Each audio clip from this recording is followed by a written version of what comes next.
All right, so I've been doing some research on some on primitive sandals, primitive footwear, making them from plant materials versus mucklucks or moccasins and boots and such out of animal material, which is a little harder to come by. Plants are easier. And I've come across, as I was doing my research, I've come across some cool tutorials on making Waraji. And what Waraji are they're straw sandals that are were traditionally worn in Japan, and they still are, but they were more prevalent during the feudal era. And here's my first attempt, and this is just made out of some some I didn't know what kind it was. It was packaged bought fibers or rope that actually was too thick. I had to untwine, and they are you know they're traditionally made out of rice straw, and you build in the loops. You build in the straps, and this is your sole. And I think it's pretty neat because I could see doing this with dog bane fibers. I can see it being done with nettle fibers, with cattails, pretty much any plant fiber you can twist. Um, Another version that I made for my partner is or the this is made of sisal uh, cordage that I got from a hardware store, and this is would be kind of considered a zouri style, and that's the more like a true what we're used to like a sandal.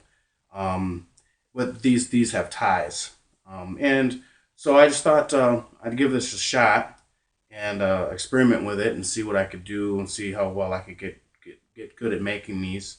Also, this are examples of zoh-oh-dee from Japan, and these are synthetic, but traditionally they would have been made out of plant material, rice straw. These right here, I think, are kind of have a faux plastic on them. They have leather bottoms here. They've got a cloth straps here. But this style here could also be rendered using plant material. So what I'm going to try to do is walk through the technique on on how to make these and come up with and explain some of the discoveries that I came up with, and as I try to recreate the match or the mate to this one. So this is for my partner, and this one fits her pretty well. I made one that didn't quite fit quite well, so I'm going to make another one and try to match this size. And I'm gonna to record the process, and then I'll make more of a traditional one for myself. All right, so first thing we're gonna need is some cordage, and this cordage is about I think this is about 3/8 in diameter, and this is sisal cordage that I just got from the hardware store. You probably need about I'm a size 10 and a half, so something that would fit me for two pair. I would think we probably need about 50 feet. So you'd and that's just to make sure you have extra. And I think you're gonna that would be a lot of twisting. Be a lot of material and be a lot of twisting to make it from natural material, which is going to be the next step for me in my learning process with this.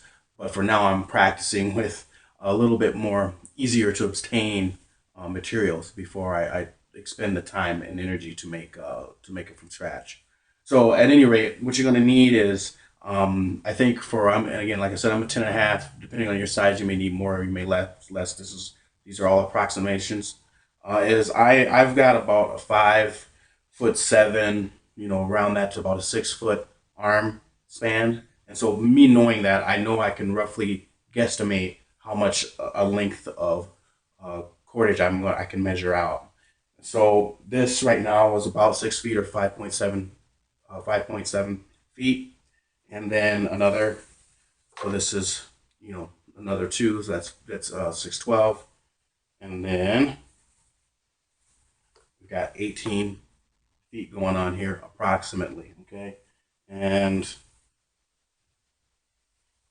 about 24 feet, about 25 feet here. Now I want this piece. This basically is four of my lengths is what I just did. Four of my lengths. Okay, And I know this is going to be more than what I need, but I always kind of want to have that, and okay, for mistakes and things.